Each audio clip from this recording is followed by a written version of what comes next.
So let's change this to object. And let's go to architecture. And let's look at the temples that we have. No, I don't like that. Don't like that. This is kind of cool. Maybe. I think we'll take this. So temple 3. No. No. Let's look at the towers maybe. Let's pass on this. What about these?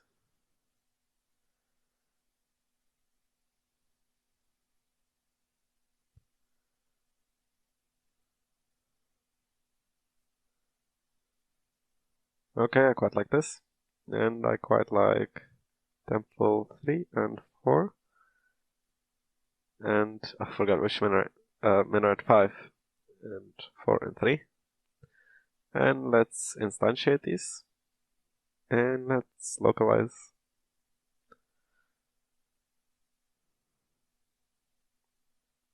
Let's put these in the screen left background tower. Let's change this to this context. Okay.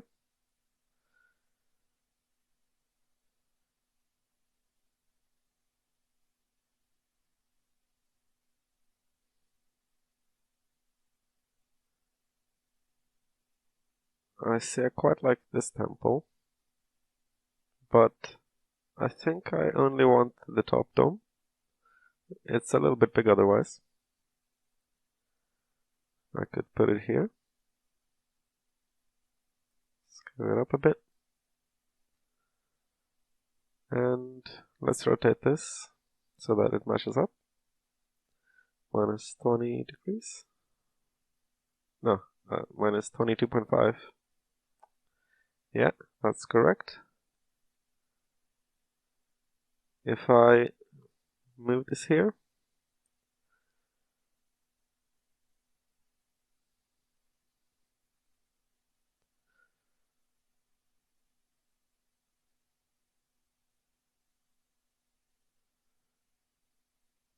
yeah, okay. And let's take our other temple. Where have I put it?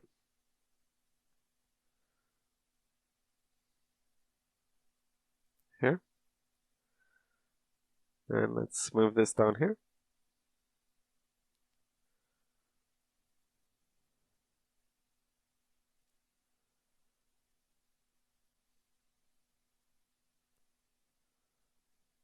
Cool. We can actually move that a little bit. Fits in nicely now.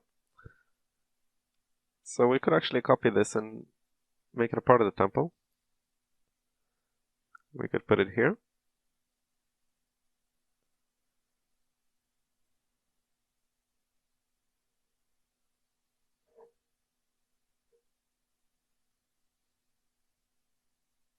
Maybe keep that height. And we could also take this arch.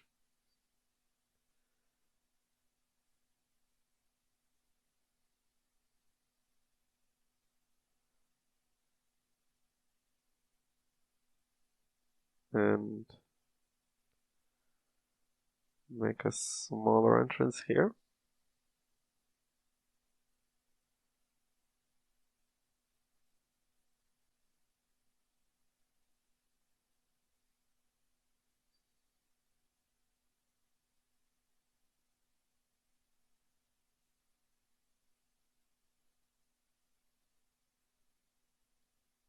And if I just copy it and turn it sideways,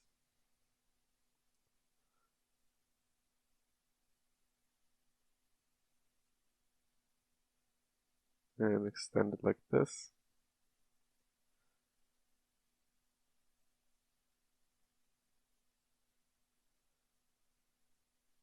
and copy it here, I can fill in those areas. Okay. Let's keep it up. Here actually we could do something interesting and put another copy of this here. Just a dome.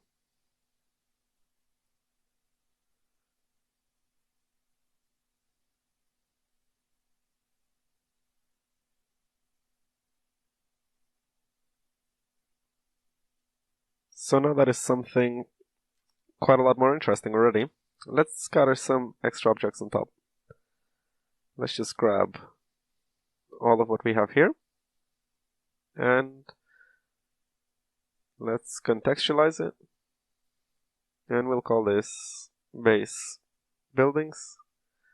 Not very original, but hopefully it'll be enough for us to remember later on what it meant if I need to come back to this project. Now lastly, let's create a new geometries container, and we'll call this shanty underscore point cloud underscore container, and new scatter.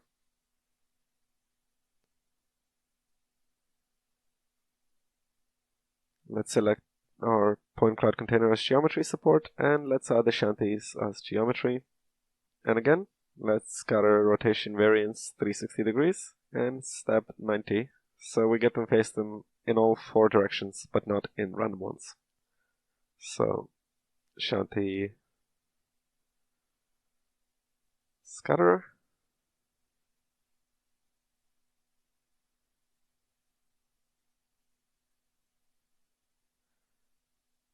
And let's have a look at painting in some extra detail.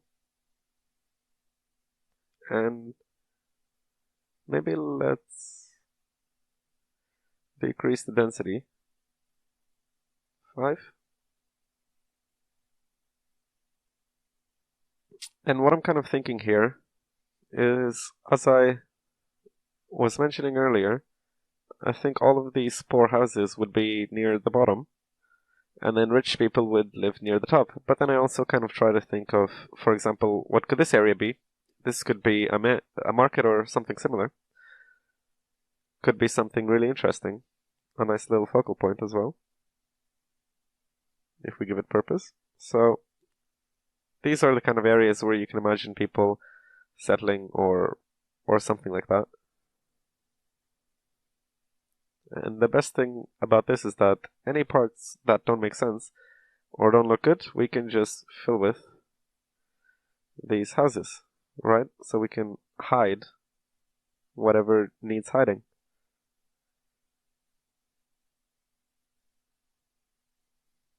Here, for example, we can do a lot.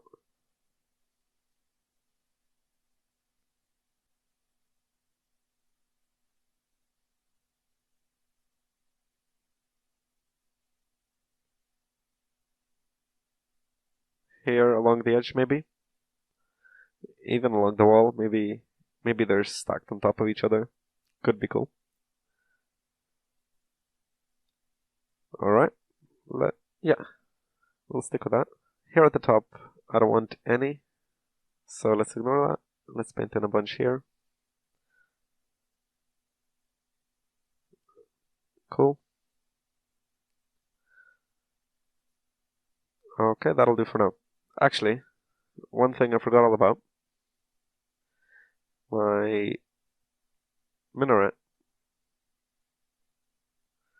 Brought this in specifically earlier to maybe put here somewhere. So on these 2 corners.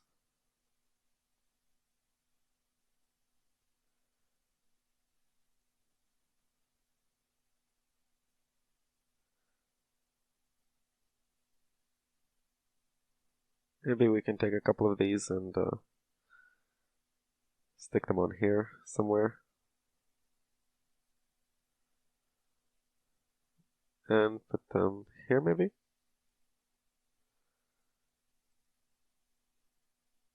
Yeah, something more interesting.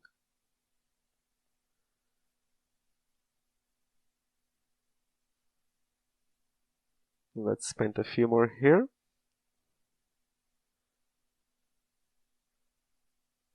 Great.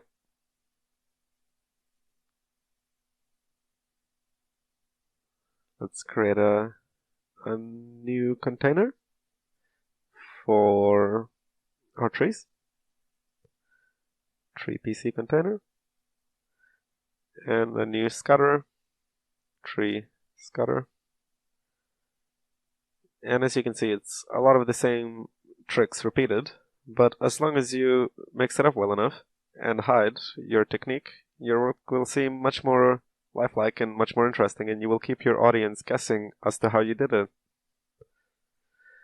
If you just use one technique, people might be able to tell, but if you do a good combination of all of these, then it becomes difficult to guess how you did it. So I think that's the trick, or at least as I figured it out.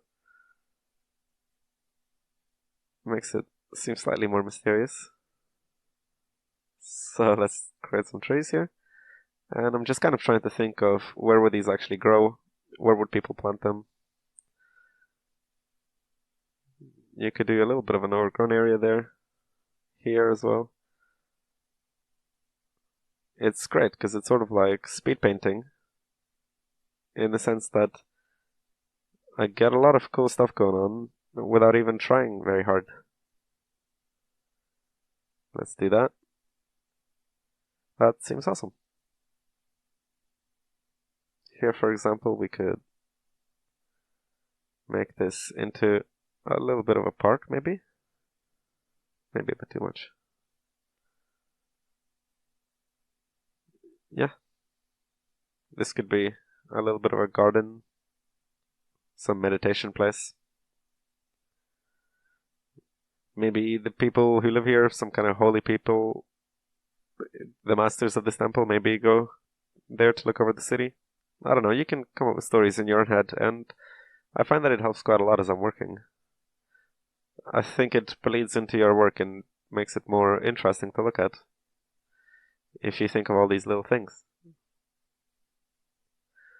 Or at least it makes it less boring as you're working, right? Something to do with your mind. Let's paint... Oops. Some here. Like that. Nah, maybe a little bit too much. But we could paint a little bit here.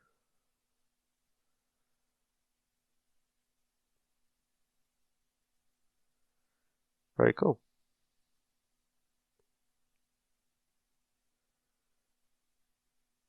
Okay.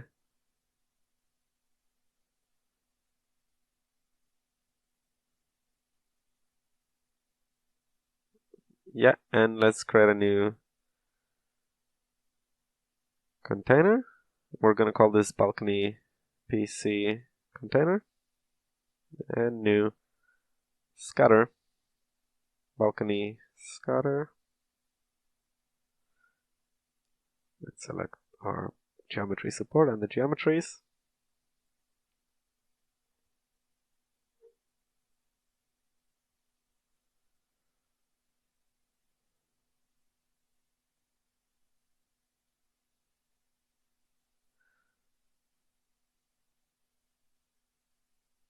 Let's make these... If I go into my balconies folder and change the display color to maybe white, cool. That's much more visible. And let's do the same for shanties, and let's change this to what other color? Yellow? No, that's far too bad. Cyan? No. Dark gray? That's default. Gray. Okay.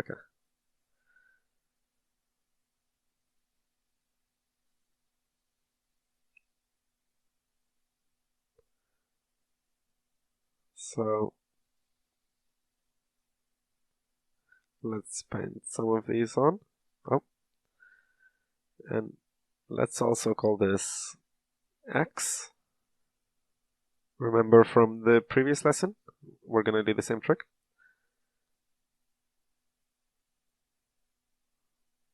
Draw some there, here, on the buildings as well. Adds a little bit more variety. I'm not too selective here, because if you think about it, let me show you this through the render cam. You're gonna have trouble seeing all of these details, so I'm just adding visual noise, and they're not important. I will draw attention to whatever I want later, but for now I'm just adding them, and then later on in Photoshop I can add fog and shadow and other things to highlight and draw attention exactly where I want it, or otherwise throw away the detail where I don't want it. But it's nice to have it in 3D so we're not struggling to paint it in later. So I can do this here. And let's copy this. Change this to Y. Sorry, not Y, Z. And new container. Z.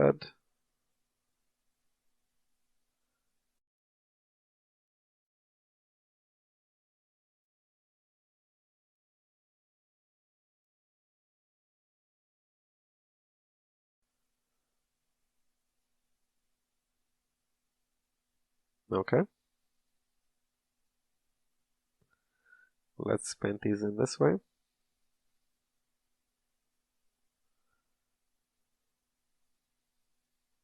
We can do a lot here.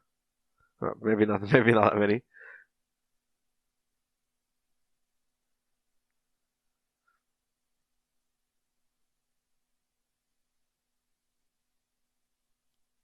Okay, great. And now we have a pretty cool building that is made using a combination of hand placing things and painting particles. And it looks much more complicated than something we would have been able to get with a procedural scattering method. You know, you could create this procedurally, but it would take much longer. And for a personal project, for most projects, even in production, in professional production, you don't need to make everything procedural. You should work out what the strengths are between making things in an automatic way or in a manual way, and bringing the best of those two worlds together. And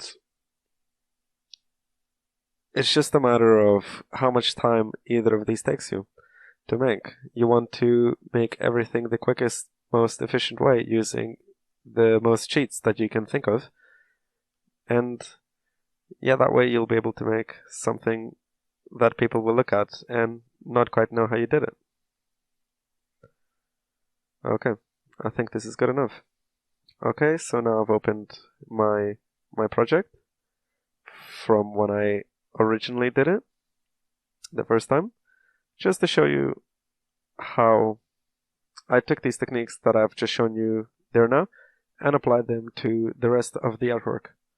So, as you can see, I have this building here, which I made in a pretty similar way.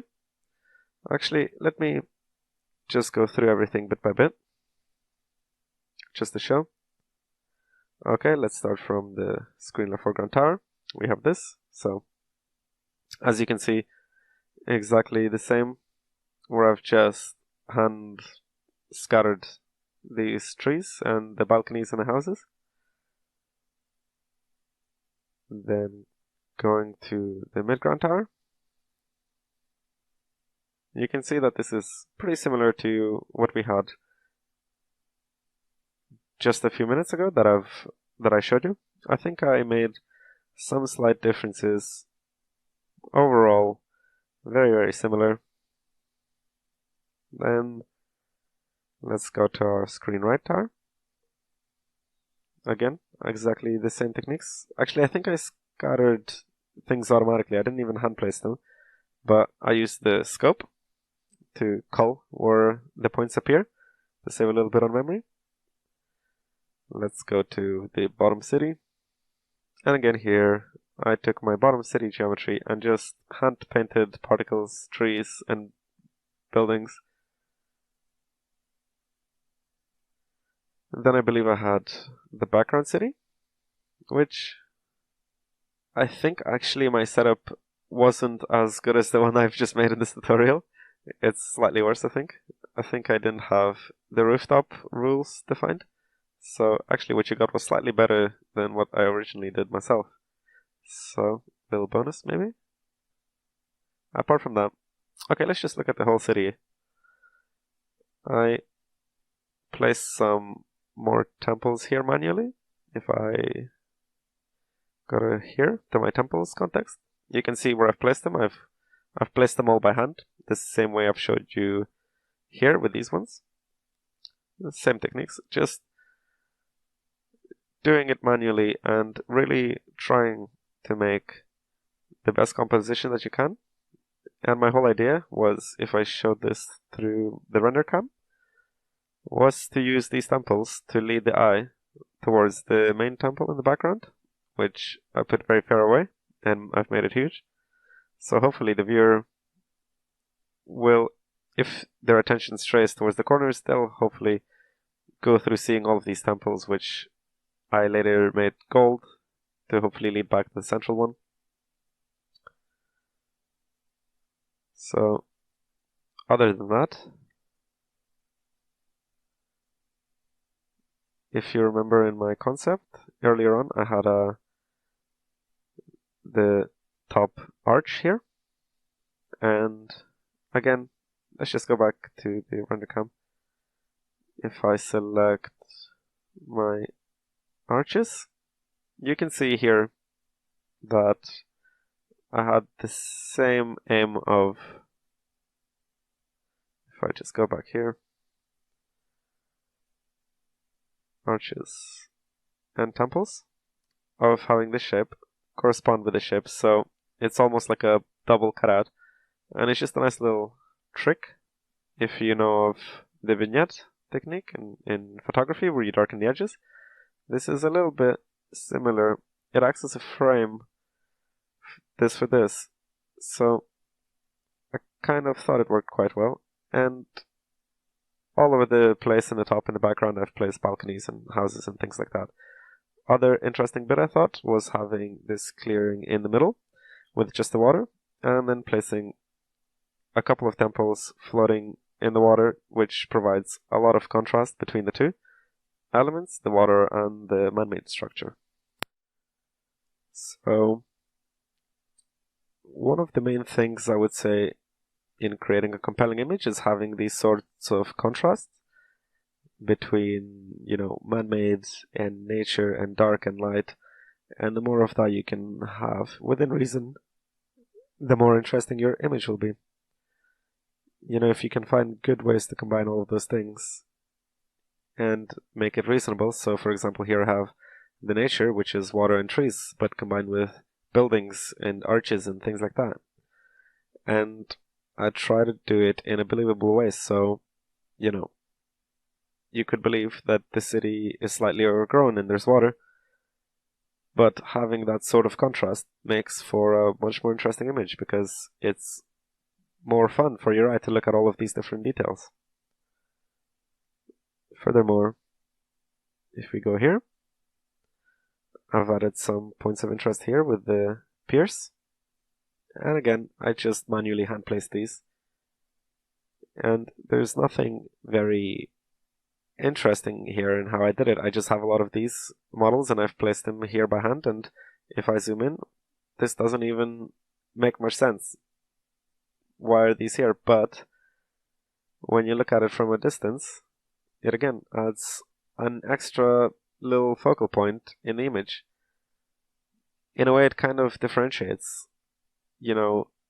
different parts of the city by, again, making it seem like here, in some parts, there's, boats and sort of port area, and in other parts here, for example, there's a market, and here there's a holy place, and here in the background there's some huge temple. So even though it's one image in one city, you can have many different little ideas playing around in it. They don't distract from the main image, but if the viewer looks at your image for more than 30 seconds, maybe a few minutes, they'll be able to look at all of these little details and imagine themselves in the city. And that's sort of the main thing I always try to think about. If as you're painting the city, you can think, oh, I could live there. What would it be like? What would it be like walking there? Oh, there's a little area here where I could do this, or I could do something here. This really draws the viewers in, and it's just a combination of these simple techniques and thinking about the city that you're creating that makes for a good, compelling image. So, I think that's it for the 3D layout part of this tutorial. Let's start slowly rendering things out and bring them into Photoshop so that we can actually matte paint on top of this and really tie this together and make for cool artwork.